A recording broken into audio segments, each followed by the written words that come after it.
નમસ્કાર દર્શક મિત્રો, આપ જોઈ રહ્યા છો કેબીસી ન્યૂઝ। હવે જોઈએ અગત્યના સમાચાર। અમરેલીમાં જ્ઞાતિવાદી ત્રાસ સામે એસટી કર્મચારીઓનું મૃત્યુ સુધી ઉપવાસ આંદોલન।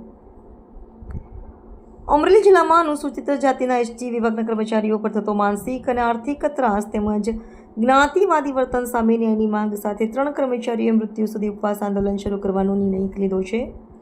મળતી માહિતી મુજબ વિભાગીય સ્તરે અનુસૂચિત જાતિના કર્મચારીઓની અન્યાયપૂર્ણ બદલી કરવામાં આવી છે, જે કાનૂની નિયમો વિરુદ્ધ હોવા છતાં ફરિયાદો અને રજૂઆતો બાદ પણ યોગ્ય પગલાં લેવામાં આવ્યા નથી।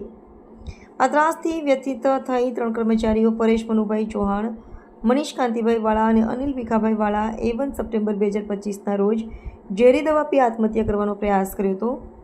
ત્રણેયને તાત્કાલિક સારવાર માટે અમરેલી સિવિલ હોસ્પિટલમાં ખસેડવામાં આવ્યા હતા, જ્યાં સારવાર બાદ 3 સપ્ટેમ્બર 2025ના રોજ તેમને રજા આપવામાં આવી। હોસ્પિટલમાંથી રજા માંગ્યા બાદ પીડિતોએ અમરેલી કલેક્ટર કચેરીના પટાંગણમાં મૃત્યુ સુધી ઉપવાસ આંદોલન શરૂ કરવાનો સંકલ્પ જાહેર કર્યો છે। પીડિત કર્મચારીઓનો આક્ષેપ છે કે તેઓ અનુસૂચિત જાતિમાં આવતા હોવાથી તેમના પર ભેદભાવ રાખી બદલી તથા માનસિક ત્રાસ આપવામાં આવી રહ્યો છે। તેમણે સ્પષ્ટ કર્યું છે કે ન્યાય નહીં મળે ત્યાં સુધી તેઓ ઉપવાસ ચાલુ રાખશે। આ મામલે સ્થાનિક ધારાસભ્ય કૌશિકભાઈ વેકરિયા પણ હોસ્પિટલમાં મુલાકાતે પહોંચ્યા હતા અને પીડિતોના પ્રશ્નો કલેક્ટર સમક્ષ રજૂ કર્યા હતા। તેમ છતાં અત્યાર સુધી ફરિયાદ નોંધાઈ નથી। આંદોલનકારી કર્મચારીઓએ માંગ કરી છે કે અન્યાયપૂર્ણ બદલી રદ કરી યોગ્ય ન્યાય આપવામાં આવે, નહીં તો તેઓ આંદોલનને વધુ તીવ્ર બનાવશે। KBC news Amreli.